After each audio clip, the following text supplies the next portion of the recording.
जय श्री कृष्ण, जय जगन्नाथ। आप सभी का श्री जगन्नाथ धाम मंदिर चैनल पर बहुत बहुत स्वागत है, बहुत बहुत अभिनंदन है।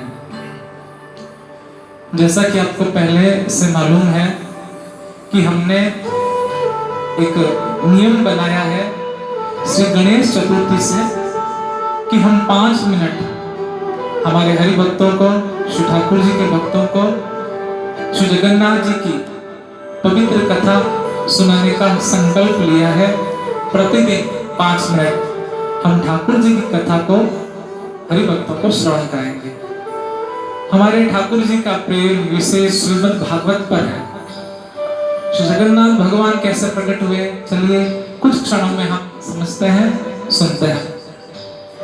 एक बार की बात है, द्वारिका में 16,108 प्राणियों ने विचार किया और रोहिणी जी से जाकर कहा कि आप हमें भी भागवत की कथा सुनाइए। तो रोहिणी जी बोली, मैं भागवत तो सुनाऊं, पर ये कन्हैया जो है ना भागवत सुनता है तो ये सुनकर भाव विभोर हो जाता है। गोपियों का जब प्रसंग आता है इसे सुनकर ये भी प्रेम में डूब जाता है, और जब प्रेम में डूब जाता है तो ये भी मगन हो जाता है और इसके आंखों से अश्रु धारा बहने लगती है, आंसू बहने लगते हैं। इसलिए मैं सुनाऊं। तो 16,108 रानियों ने कहा कि अभी तो कन्हैया जी बाहर गए हुए हैं, द्वारकाधीश बाहर गए हुए हैं, बलराम भैया भी यहाँ नहीं है, तब तक आप हमें भागवत सुनाइए।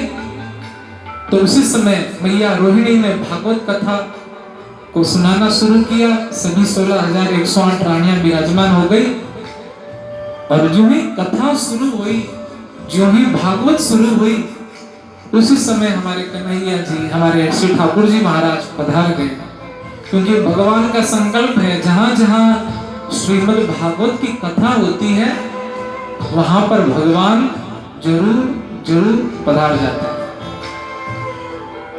तो हुआ क्या, जो ही कथा शुरू हुई ना, तो रोहिणी जी ने क्या कहा, सुभद्रा जी को बाहर बिठा दिया और कहा तू बाहर बैठ जा और अपने भैया का ध्यान रखना, ये कृष्ण बलराम अंदर नहीं आ पाए।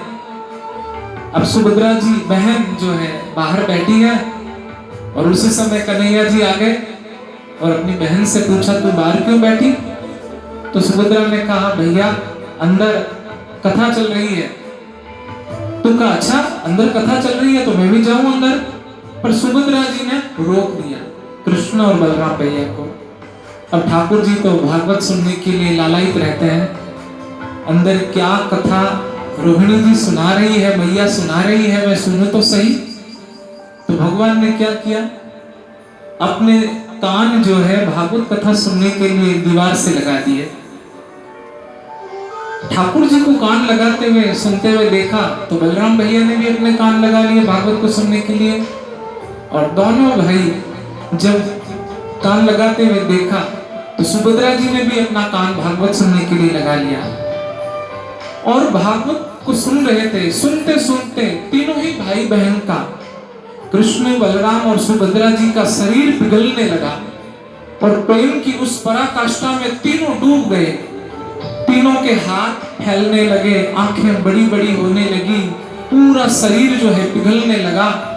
तो उसी समय नारद जी का आगमन हुआ और नारद जी ने जब तीनों भाई बहनों का ऐसा स्वरूप देखा, प्रेम की उस पराकाष्ठा में डूबते हुए देखा, तीनों का शरीर पिघलते हुए देखा, हाथ फैलते हुए देखे, आंखें फैलती हुई देखी, तो नारद जी हाथ जोड़कर खड़े हो गए।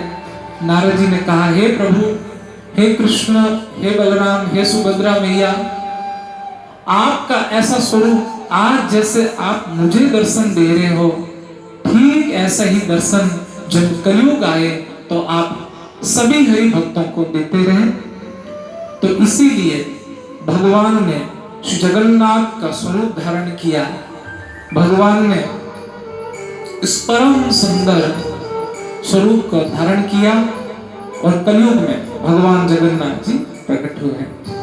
जय श्री कृष्ण, जय जगन्नाथ।